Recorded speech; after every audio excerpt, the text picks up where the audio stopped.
इस समय तक औरंगजेब की महत्वाकांक्षाएं सिर उठा रही थी। हर तरफ हिंदुओं का नरसंहार जारी था। औरंगजेब अपने धर्म के मद में चूर मंदिरों को ध्वस्त कर रहा था। वहीं दूसरी तरफ अब हिंदुओं का रक्त उबाल मारने लगा। एक हिंदू योद्धा जो इस संघर्ष का केंद्र बनने जा रहा था, वो भी बस इंतजार कर रहा था सही समय का। हिस्ट्री टेल्स स्वागत करता है एक नई वीडियो में। चैनल को सब्सक्राइब करें, बेल आइकन को दबाने के साथ साथ लाइक और कमेंट कर अपने सुझाव जरूर दें। भारत में हिंदू मुसलमान के संघर्ष की दिशा बदल रही थी। औरंगजेब गोसाई पुरोहितों को संदेश भिजवाता है, यदि तुम्हारे देवी देवता मुझे चमत्कार नहीं दिखा पाए तो मैं वृंदावन और मथुरा के मंदिर नष्ट करवा दूंगा। इस संदेश से पुरोहित घबरा जाते हैं और श्रीनाथ जी की देवी मूर्ति को राजस्थान ले जाते हैं। कोई राजवंश औरंगजेब से दुश्मनी नहीं लेना चाहता था, इसलिए पुरोहित मूर्ति लेकर मेवाड़ के राणा राज सिंह के पास जाते हैं। ये वही राज सिंह जी है जिन्होंने मुगलों के अंत वाले ताबूत में आखिरी कील ठोकी थी। महाराणा राज सिंह गरज कर कहते हैं, जब तक मेरे 1 लाख राजपूतों के सर नहीं कट जाते तब तक औरंगजेब श्रीनाथ जी की मूर्ति को स्पर्श तक नहीं कर सकता। महाराणा राज सिंह जी मेवाड़ के शक्तिशाली महाराणाओं में से एक थे, जिन्होंने राजपूत राजाओं को एकत्र कर औरंगजेब की ईंट से ईंट बजा दी। इन्हीं के काल में मेवाड़ मुगलों का अंतिम युद्ध हुआ, क्योंकि इसके बाद कभी भी औरंगजेब मेवाड़ पर हमला नहीं कर पाया। जजिया के कारण हिंदू समाज औरंगजेब के विरोध में खड़ा था। जब से राणा राज सिंह गद्दी पर बैठे थे, वे भी औरंगजेब की गले की हड्डी बने बैठे थे। एक तरफ राणा राज सिंह, दूसरी तरफ छत्रपति शिवाजी महाराज और तीसरी तरफ गुरु गोविंद सिंह जी। औरंगजेब पूरी तरह से बौखलाया हुआ अपने पुत्र अकबर को राजस्थान की तरफ भेजता है, ताकि वह राणा के विद्रोह को दबा सके। अब तक बहुत देर हो चुकी थी।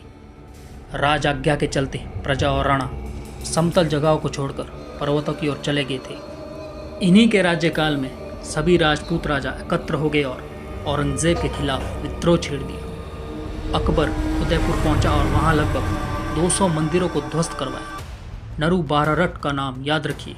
ये वही सेनानी है जिनके नेतृत्व में 20 राजपूत योद्धाओं ने 500 से अधिक मुगलों को काटा और वीर गति को प्राप्त हुए, परंतु अपने जीवित रहते जगदीश मंदिर को टूटने नहीं दिया। अब औरंगजेब भी उदय सागर पहुंच गया। वहां उसने शिव और विष्णु के 3 सुंदर मंदिरों को ध्वस्त करवाया, परंतु राणा राज सिंह ने औरंगजेब को ऐसे घेरा कि वो ना आगे बढ़ सका और ना अकबर उसकी मदद करने आ सका। राणा राज सिंह युद्ध नीति के अच्छे जानकार थे। उन्होंने अकबर को गोंगुदा के पर्वतों और घाटियों में फंसा दिया। कुंवर जय सिंह ने अपने भील सैनिकों के साथ मिलकर घाटियों के रास्ते बंद कर दिए। अब मुगलों के सिर पर मौत तांडव कर रही थी। मुगलों के हजारों सैनिक मारे गए। भूख प्यास के चलते खुद अकबर की मौत नजदीक थी। उधर मुगल सेनापति दिलेर खान मेवाड़ के भीतर अकबर की सहायता के लिए निकला। मेवाड़ी सेना ने उसे भी संकीर्ण घाटियों में घुसने दिया।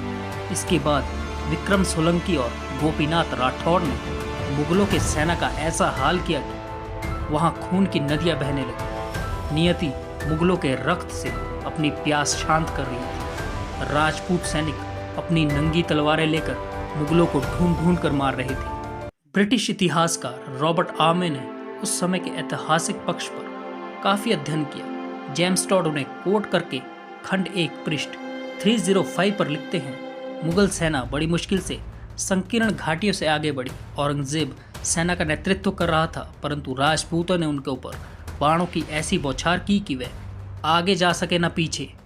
हजारों मुगल सैनिक मारे गए। औरंगजेब सिसोदिया और राठौर योद्धाओं के सामने टिक नहीं पाया।